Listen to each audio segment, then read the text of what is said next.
Bismillahirrahmanirrahim. Alhamdulillah ve salatu vesselamu ala Rasulillah amma ba'd. Assalamu alaikum wa rahmatullahi wa barakatuh. Урматтуу мекендештер, кадырлуу мусулман бир туугандар. Мына бүгүн жума күнү жараткан Алла Таала чексиз мактоолор болсун.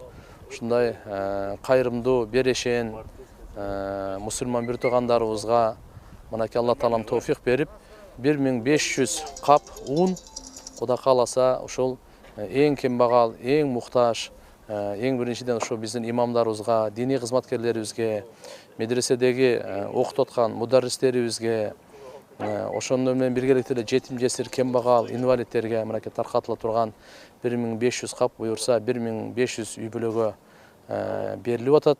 Жараткан Алла Таала ушул кайрымдуу инсандарыбызды Алла Таалам берешендүүлүгүнө кабыл кылып, дагы көптөгөн жакшы иштерди кылганга Аллахым товфик берсин. Аталбаган ушундай жоомарт инсандар дайыма болот экен.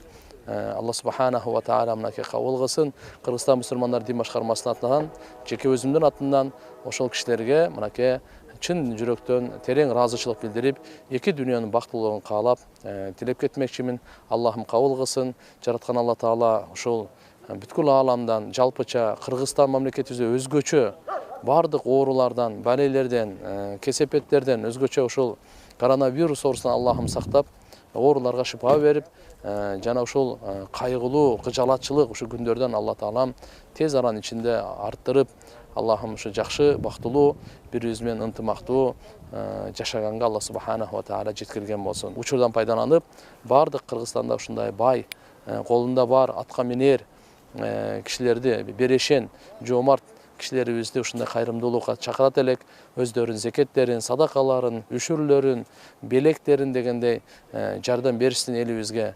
Жараткан Алла Таала бул өтө жагымдуу амал. Ушундай кыйынчылык мезгилде бири-бирин колдоо көрсөтүү бул Алла Таалам дүйнө ахиретте бактылуулукка жеткире турган улуу амалдардан. Рахмат, ассаламу алейкум ва рахматуллахи ва баракатух.